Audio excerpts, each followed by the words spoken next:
I think they appreciate it. They were throwing it back. Well, they thought it was a curse. Would you like me to show them how the sign of the curse works? Sign of the curse? Completely different. How does it go? No, not at you people out there in the audience, but this is the difference. Aim it toward Red China, would you? This is the sign of the horns. A curse sign, the two fingers extended. This way, spread apart for sort of shotgun blast, you know. I always all over. figured if I ever met the devil, it'd have dirty fingernails. Go on. No, they're not. Yes, they are. Where? Dirty fingernails. Well, that's because I've been fooling around with your equipment. Never mind. Don't blame it on the studio. Go on with it. All right. So that's the sign of the horn, and then what happens? Is that it? Well, there are other ones, too. Yeah, what are the other ones? The other one's, one of them's the pox sign. That's three fingers extended. A pox on you? A pox on you. During the Middle Ages, this was... Yeah. Oh, yeah.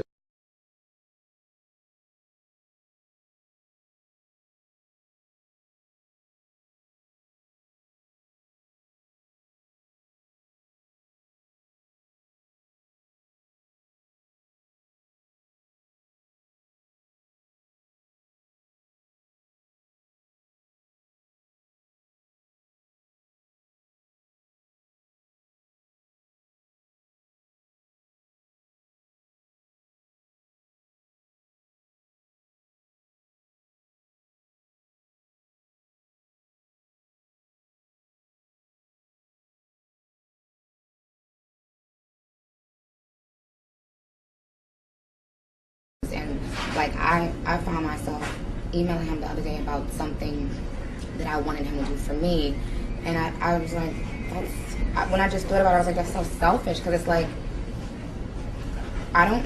what is the mind frame of somebody that's about to go to jail for something that has nothing? Because there's a bunch of devil workers in Hollywood. Hollywood, and there's a lot of black folks too, and they be throwing up them signs. You see them, this, that, all of them. Watch the rappers, watch them folks. It's scary. It's very scary. That devil is real. Well, what is this? Oh, the devil in this mess, yeah. Because I closed this up. I goat, thought this was rock on. Be careful. No, the goat, be careful. I get possessed by the spirits. I mean, I can try, but then it just doesn't happen. I can sing notes and sing strong and do all these things that when I'm just by myself, I can't do. And I remember right before I performed, I raised my hands up, and it was kind of the first time I felt something else come into me. I don't want to blame him. I ask him to leave, but he can't. He's here for a reason. People have brought him out. People conjured him up. Now he won't leave.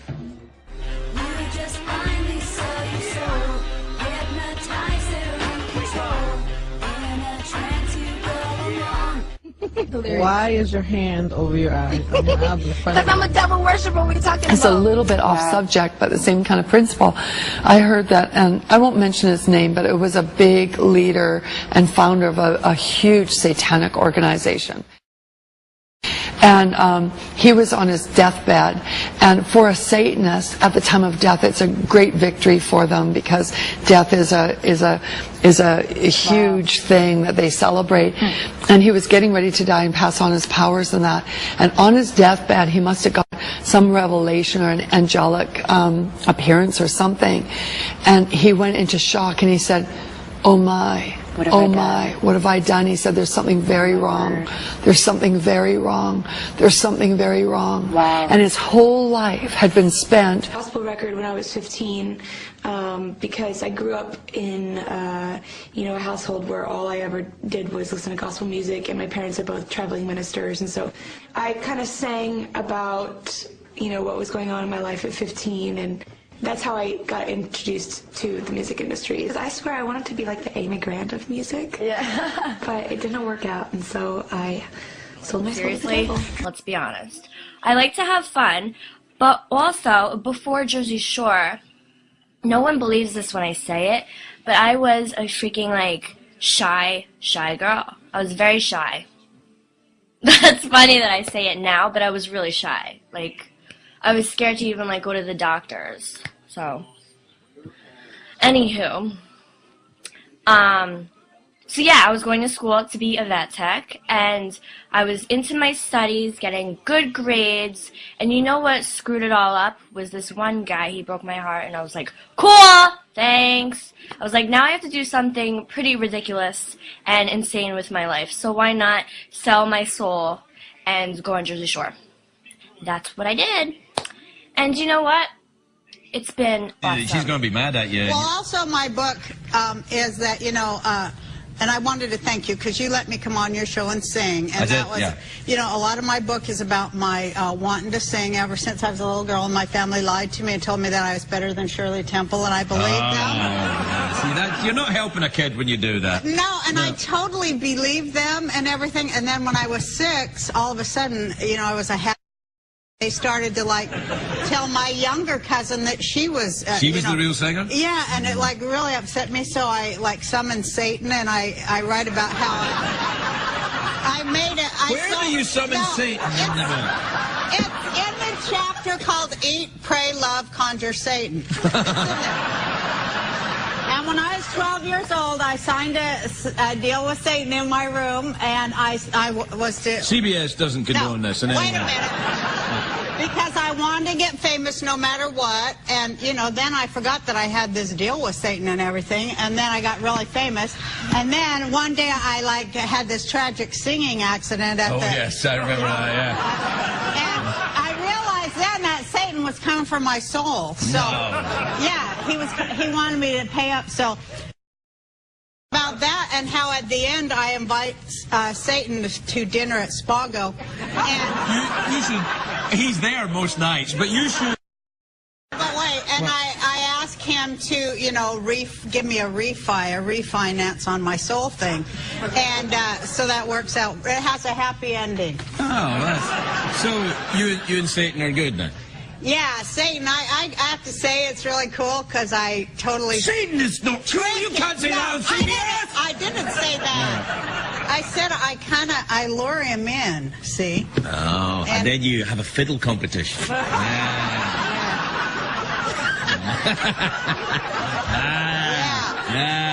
the way to do it, Do you play the fiddle?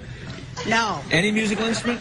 Well, I have taken musical lessons in my life, but I don't really play. I forgot it. I don't know. I took the piano for a while. What a weird question.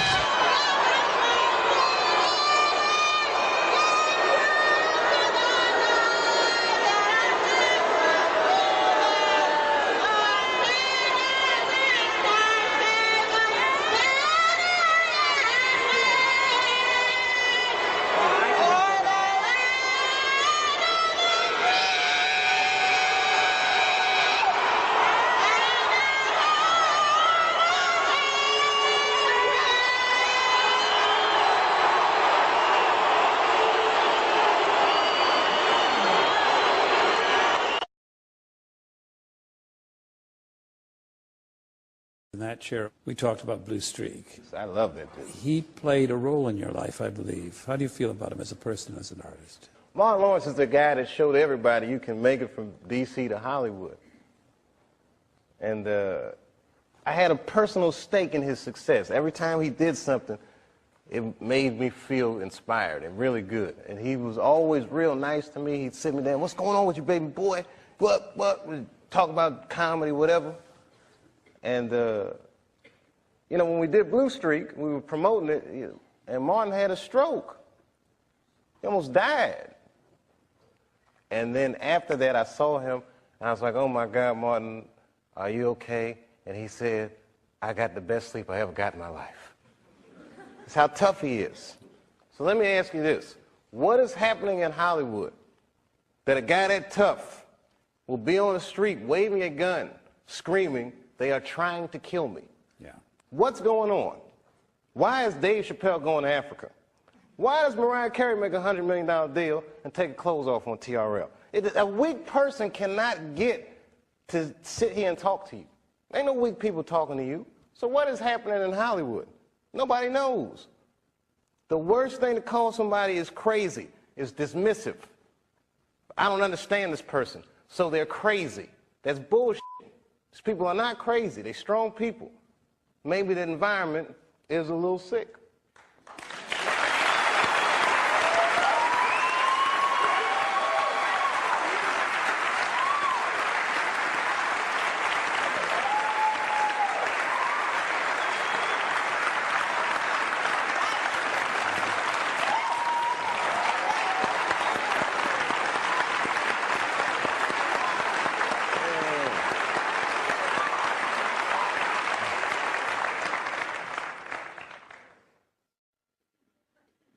What did you mean, Dave, when you described your father's death in 1998 as the beginning of a terrible decline? I was 23 when I was doing Half Baked. I was getting ready to turn 24. And I was going through all the things that a dude goes through when it goes from one level to the next. I was starring in a movie that I wrote. So things start getting crazy around you. Yeah. And my 24th birthday was coming on August the 24th, and I said, this is going to be a big one. And the morning that I turned 24, phone rang, and my sister was like, Dad had a stroke. For the next year, I watched my father teeter on life and death. And it was just all this stuff, man. Like Dad was dying, the Half Baked didn't come out the way I wanted it to come out. I was real upset about that. Because it was a real cool script, and then I saw it, I was like, hey, man, you made a weed movie for kids. And it wasn't for kids, the script, you know. It was all these things, so much pressure. Africa. Then I was in Ohio. I get a call on my cell phone from Hollywood. I'm like, hello, Hollywood. They're like, hello, Dave. They're like, that pilot you did for Fox, looks like they want to pick it up. We need you to come out because they want to meet with you. And I was like, well, listen, I can't really come out right now. Got a real bad situation at home. Can we talk about this on the phone? No, they would rather meet with you in person. But you know, like the horror that they turned us into, I jumped on that plane and left my father's bedside, which I regret to this day, and I went out and I sat with these people in this room, and if you can imagine a large circle of people, and I was 12 o'clock, the black dude. Yeah, Dave, we really liked the show, but the pilot episode was about me getting booed off stage at the Apollo. They go, you know, but what are we going to do about it? I mean, there's not really any white people in it. I said, well, it's about the Apollo. It's not really white. Well, you know, we were thinking about the girl on the show. We didn't think she was that funny, not that good looking. I think we should recast her, maybe. And they started using terms like universal appeal. Basically saying they want me to recast the girl with a white woman. I said, yeah, I don't think I can do this, and I quit. On the cover of Variety, Chappelle pulls the race card. The race card. And I get calls from Newsweek, 60 Minutes. Everybody, we want your story. Now I'm scared to death. I'm like Rosa Parks or something. I'm like, I'm not ready for this. I was just venting a little bit. And then, a few months later, Dad dies. And that's hard for a young dude in his life. That's a real tough loss. I was there when he died. And he went from being my father to what are we going to do with the body? Within moments, it was over. And I'm going through all this stuff, and this is the guy I would usually talk to, right? Dad. And I got to figure this out for myself. I don't want to figure this out for myself. You know, I was beat down. I wasn't living right. You know what I mean? Like, the weed thing was just a bad habit at this point. And you know what I mean? All these, you know, chicken head girls you mess with when it comes with the territory. I'm just being real. Just being real. Just wasn't living right, man. I didn't feel good. And the stand-up stuff was just some angry stuff. It was just like I was kind of bottoming out. But when my dad died, because I've been commuting back and forth to Ohio so much, that's when I bought the farm, which I called the you Hollywood farm. Did you stay in Yellow Springs for a while? I live there to this day. I live there to this day. I'm raising my kids there. Look, man, at that point in your life, it's something so real in contrast to what Hollywood is, a very powerful illusion. And when your dad dies, it kind of just broke the spell. Like, oh, this is bullshit. Look, I've been spending so much time doing this. What about my family? What about my friends? Wait, whatever happened to my friends? Damn, I don't even have any friends. Ugh. So I bounced, man. New Year's Eve, 1999, I moved into that farm, and that was it. As far as I was concerned, I was done. When you look in the mirror now, and the image that looks back at you, are there days when you say, well, I kind of like this, or I like my hair today, or I'm never I think I'm pleased with pretty myself. cute today? No, I'm pretty cute today. No, I try not to look in the mirror. I really do, because I'm never happy with what I see. So I go on with my work and get it done. I have to ask you this. So many mothers in my audience have said to please ask you this question. Yeah. Why do you always grab your crotch? Why do I grab my crotch? Yeah, why? We think you got a thing with your crotch going on I think here. it happens subliminally. When I dance, if you're a dancer, you know, you're just interpreting the sounds and the accompaniment of the music. If there's a driving bass, you become the bass. If there's a cello, if there's a string, you become that. So you become the emotion of what that sound is. Okay? So if I'm doing a move and I go bam and I grab myself, it's the music that compels me to do it. It's not saying I'm getting ready to grab down there and it's not in a great place. You don't think about it, it just happens. Sometimes I'll look back at the footage and I'll go, did I do that? Yeah. So I'm slave to the rhythm. Yeah. Okay? I think the alarm's going off in the house. I don't know why. But we're going to fix it in a minute. We're in live television, so we're going to go to break. These things happen. We'll be right back. What has this done to your career? What has it done to my career? What has it done to your career? In what way? How has it impacted, my touring, record album's sales? #1 all over the world. All over the world. America's the only one because, I don't want to say too much. But it's not #1 in the United States. It's conspiracy, yeah. I don't want to say too much. I'm done. I don't want to say much because I'm hurting. I'm really hurting. Where were you, Latoya, when you heard the sad news? Well, my father called me. I was at home, and I had just hung up the phone with my business partner, and he had just told me about Farrah, and I said, oh my, geez, I wonder who's next, because it always happens in threes.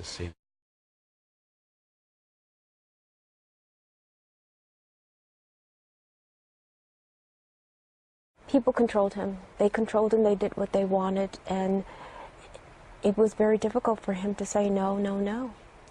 You must have seen this happening. Was there anything that you could do or say to Michael to change that situation? It's very, very difficult because in situations such as that one, we've tried so many times to intervene. And it's not always that easy because they keep everybody at bay. They keep everyone away, actually. Everyone. How did they do that? By controlling. And I know because I have been in a controlling and abusive relationship, but by controlling him, controlling his thoughts, control what he does, not letting any, giving orders, not letting anyone through the gates, not letting anyone near security, things of that nature. And this way they have him and they control whatever he does. The phones, no phones in the house. You suspect foul play. Do you think it's murder? Absolutely.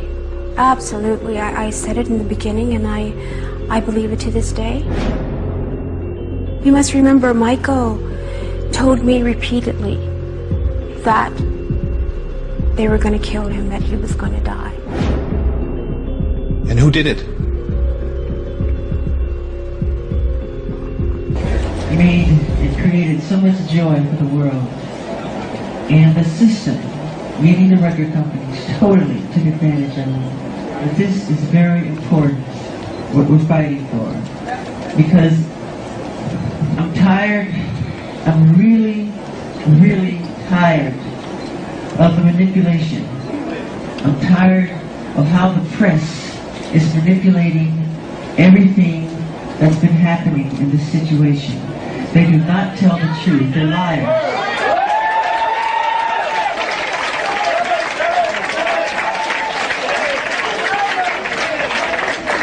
And they manipulate our history books. The history books are not true. It's a lie. That's right, Michael. The history books are lying. You need to know that. You must know that.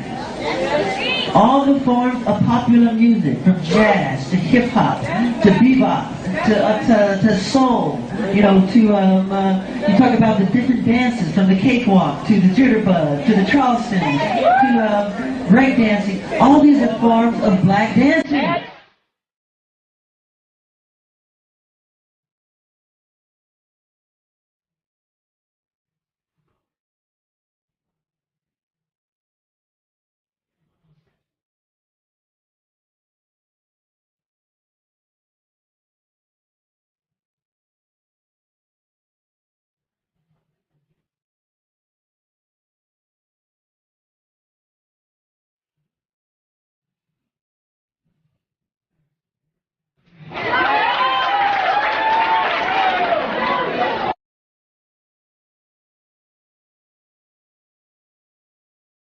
Change. And let's not leave this building and forget what has been said. Put it into your heart, put it into your subconscious mind, and let's do something about it. We have to. We have to. Because it's been a long, long time coming. And a change has got to come.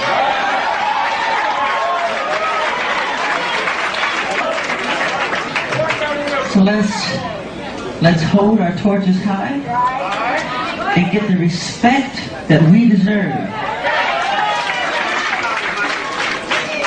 I love you.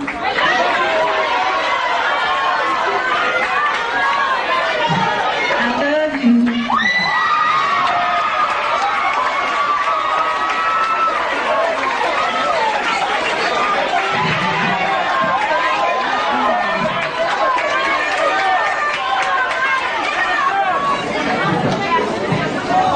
Don't put this in your heart today and forget it tomorrow. Because we would have not accomplished our purpose. We will have not accomplished our purpose if that happens. This has got to stop. Thank you for, giving me the opportunity to be heard, in a positive light. Yeah. Or just in a fair light. And if I inadvertently talk about your situation, I got you. You let me know. I got you.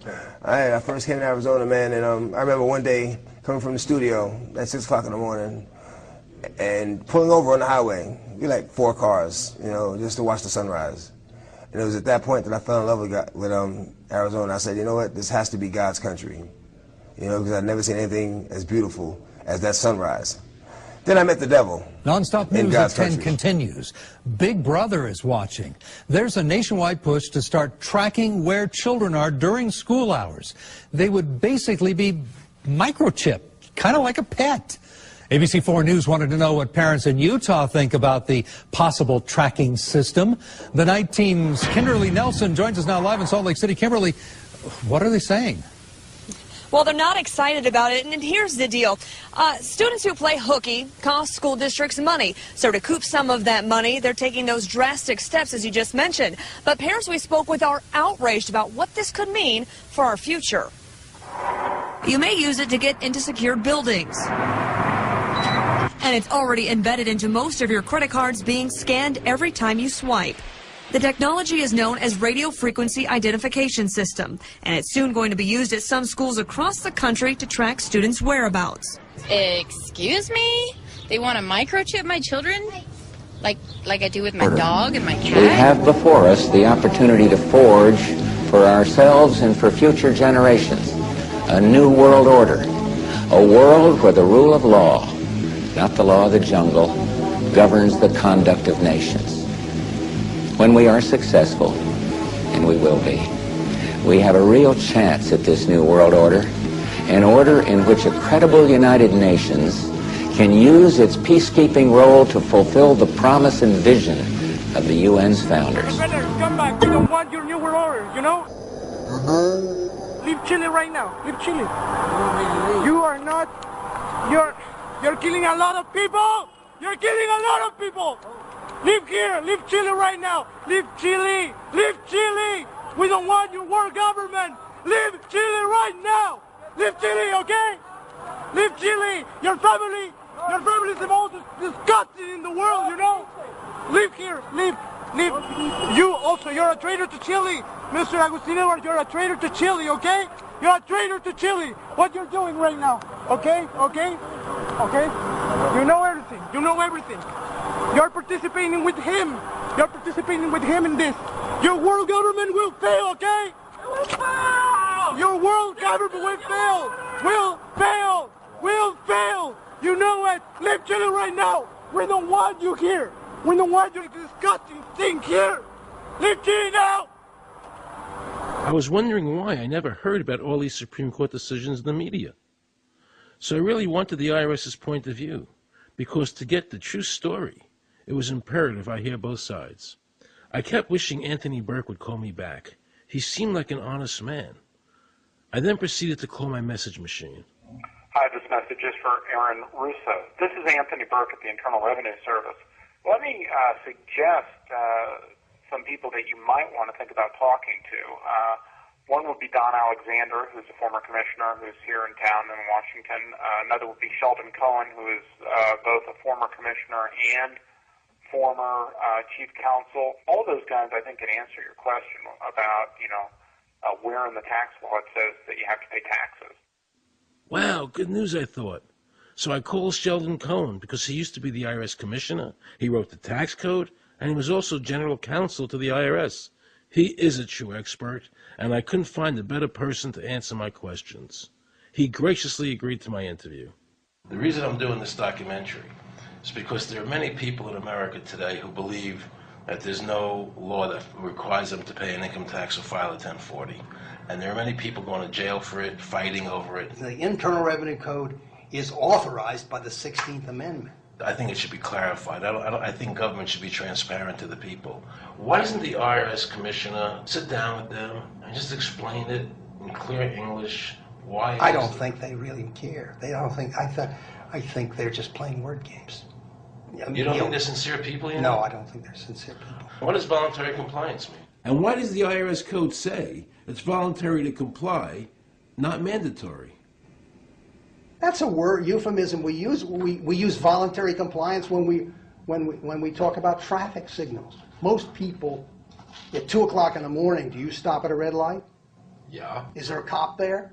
Well, sometimes I don't. Well, I do, and most of us do. Most of us do. Right. But that's voluntary compliance. That was a complete perversion of logic. Traffic laws state that it is mandatory to stop at a red light. The IRS code says it's voluntary to comply.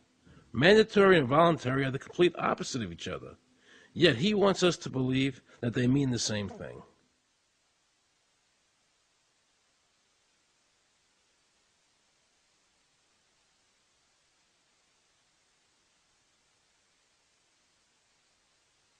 So can the government criminally prosecute somebody of information put on their 1040? Yes. Right, so doesn't that violate the Fifth Amendment? No. But the Fifth Amendment says I don't have to do anything that incriminates myself. Well, it doesn't incriminate you to put your income down. But you said before I could be put in jail for it. The commissioner wants us to believe that although the IRS demands that you fill out the 1040 and you can go to jail for it, that they are not violating your Fifth Amendment rights of self-incrimination. That is absurd. Isn't it true that the word income is not defined anywhere in the Internal Revenue Code?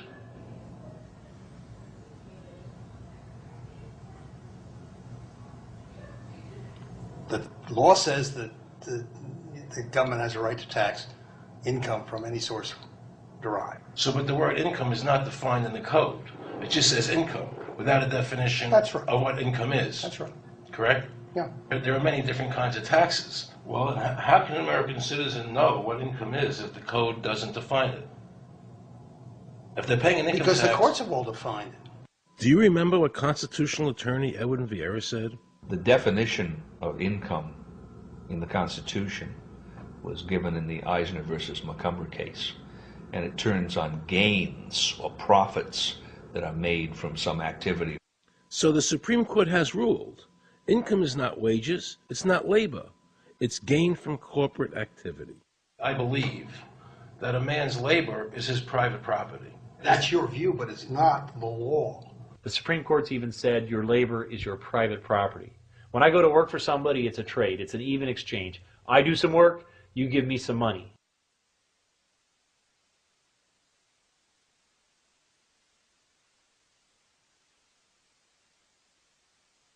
In 1916, we had the Bruce-Shaber case and the Stanton case. And the Bruce-Shaber case and the Stanton case said that the 16th Amendment gave the government no new taxing power. I'm not going to argue the niceties of that with you. And it came up again in a case called Peck versus Lowe, where the Supreme Court said the 16th Amendment did not extend Congress's taxing power to any new or accepted subjects. In other words, if you weren't taxable before the 16th, you weren't taxable after the 16th. Today I interviewed a juror, okay, who sat on a case, and they found the person not guilty for lack of filing, okay? And I asked her why they found him not guilty. And she said because the IRS couldn't show us the law that made him liable to file a 1040. All they need to do, if there is a law, is to show us the law, which, of course, they never did. And the reason they didn't do it was why? Because there is no law. Title 26 requires you to file a return. But doesn't Title 26 have to be in compliance with the Supreme Court decisions? You're going to take a 1920 case and superimpose it on the whole Internal Revenue Code that was written after it? No, that's not. I can't believe what I just heard. Rewind. You're going to take a 1920 case and superimpose it on the whole Internal Revenue Code that was written after it? No, that's not. Remember he said earlier the Internal Revenue Code was authorized by the 16th Amendment? The Internal Revenue Code is authorized by the 16th Amendment. Remember, the Supreme Court said the 16th Amendment did not give the government any new taxing power. These decisions have never been overturned. Let's listen further. Can the lower courts overrule the Supreme Court? No. How are they putting people in jail today for not paying a tax on their labor when the Supreme Court said they don't have to? Doesn't the IRS code have to be in compliance with the Supreme Court? That's my big question. This is a waste of time. Well, because whatever I say, you're not going to believe. He's right. I don't believe him. And neither should you. He wants us to believe we should obey the IRS code, which is being enforced in violation of the many Supreme Court decisions. If the Supreme Court made a decision... Thank you, Aaron. I think we're finished. I'm sorry, Mr. Cohen, you're doing that. Well, I'm sorry that you constantly re-argue the point. You're liable because the law says that you're liable, and the courts say the law says you're liable, and that's why you're liable. You see, he's talking about the lower courts, who are not in compliance with the Supreme Court, as they have to be. Doesn't the court have to be in compliance with the Supreme Court? The Supreme Court has so held. Where? You caught me unprepared. I'll come back. Well, I don't want to do that. But let me ask you a hypothetical question. No. You're making silly arguments here. Why is the Supreme Court decision a silly argument? Well, because it's inapplicable. That made my heart stop. He just said Supreme Court decisions do not apply to the IRS. That's the behavior you would expect from a totalitarian country, maybe China or Russia or Cuba. Not from America. They're just making up the law as they go along. Now I knew the tax honesty movement was right. The IRS thrives on intimidation and fear, not by law. It's no different than a criminal protection racket, using force to extract your money from you. Then the former IRS commissioner, now working at a prestigious Washington law firm, threatens me. Watch. Aaron, you understand Yiddish, Cornish helfen. For those of you who don't understand Yiddish, that means nothing will help you. Now it all became clear. I understood why the IRS wouldn't go on camera and talk about where the law was. I understood why all the senators I called refused to be interviewed. There is no law. And now you know what our political leaders and the courts have known for decades and have tried to cover up. The United States Constitution strictly forbids a direct, unapportioned tax on the wages and salaries of American citizens. The United States Supreme Court has consistently ruled that the income tax is a tax on profits and gains, not on labor and wages. On behalf of the American people, I challenge the IRS to show me a statute that allows a direct, unapportioned tax on the wages and labor of the American people.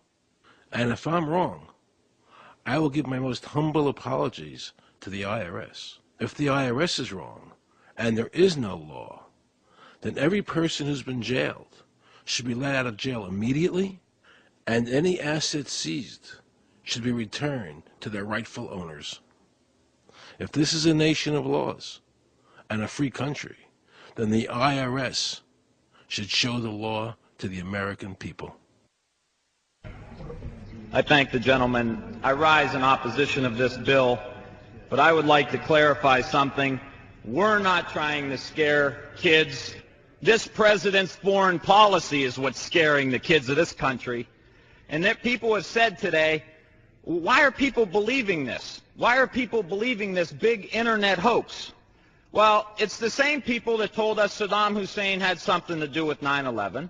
Same people that told us Saddam Hussein had weapons of mass destruction. Same people that told us we were going to be able to use the oil for reconstruction money. Same people that told us that we'd be greeted as liberators, not occupiers. Same people, same president that told us the Taliban is gone. Same president that told us that Poland is our ally 2 days before they pull out. Same president that tells us Iraq is going just great. Same president that tells us the economy is going just great. Same people that told us the tax cut was going to create millions of jobs. Same people that told us that the Medicare program only cost $400 billion when it really cost $540 billion. So please forgive us for not believing what you're saying. Please forgive the students of this country for not believing what you're saying. Not one thing about this war that has been told to the American people or that has been told to these college students has been true. Not one thing. Bremer says we need more troops. The Pentagon says we need more troops. And this president can't get them from the international community. There's only one option left. Let's be honest with the American people. I yield back the balance of my time. If we are to escape the same fate that befell the Neanderthals and our other experimental predecessors, our best hope for survival is to crack our genetic code and activate the power of our divine DNA. Dr. Hammer, a molecular geneticist, claims he has identified the God gene in human DNA. It's called VMAT2, and its job is to release the feel-good chemicals in our body called dopamine and serotonin, which give us the experience of bliss. VMAT2 is the DNA gene of our pineal gland. What's the pineal gland? It's a gland about the size of a raisin located between our eyebrows and directly behind our eyes, right smack in the middle of our cranium. It's called a pineal gland because it resembles a tiny pine cone. This powerful gland is believed to be the seat of our soul and the gateway to the universe and higher realms. Because its structure is remarkably similar to our eyeballs, it's called the third eye or the mind's eye. It actually has a lens, cornea, and retina. The blue bloods revere it. They call it the all-seeing eye and have featured it on the US $1 bill. Strangely, our pineal gland, which is tucked away in the dark recesses of our brain, is bioluminescent and sensitive to light. Like a cell phone, it has a built-in wireless transmitter and is the connecting link between the physical and spiritual worlds and higher frequencies. By awakening our pineal gland, we can speed up our learning and memory abilities, enhance our intuition, wisdom, and creativity, trigger our psychic healing abilities, and experience bliss. The symbol of this pine cone-shaped gland is the pine cone. It is so revered by the Vatican that a special court was built called the Court of the Pine Cone, where the symbol of the world's largest pineal gland is on display. The symbol is also found on the staff of the Pope and the Egyptian god Osiris. Considering the power and function of the pineal gland, why has it been ignored and given so little mainstream attention? Why? Because it's our power source, and the ruling families know this. Medical science refers to the pineal gland as the atrophied third eye. By the age of 12, it is already calcified and hardened, and by adulthood, it is dormant and atrophied from lack of use. Recent research reveals that fluoride, which is a toxic additive to our water supply and toothpaste, accumulates in the pineal gland where it wreaks havoc. Outdoor activities, eating less sugar, and eliminating processed foods and fluoride from our diet can help to revitalize it.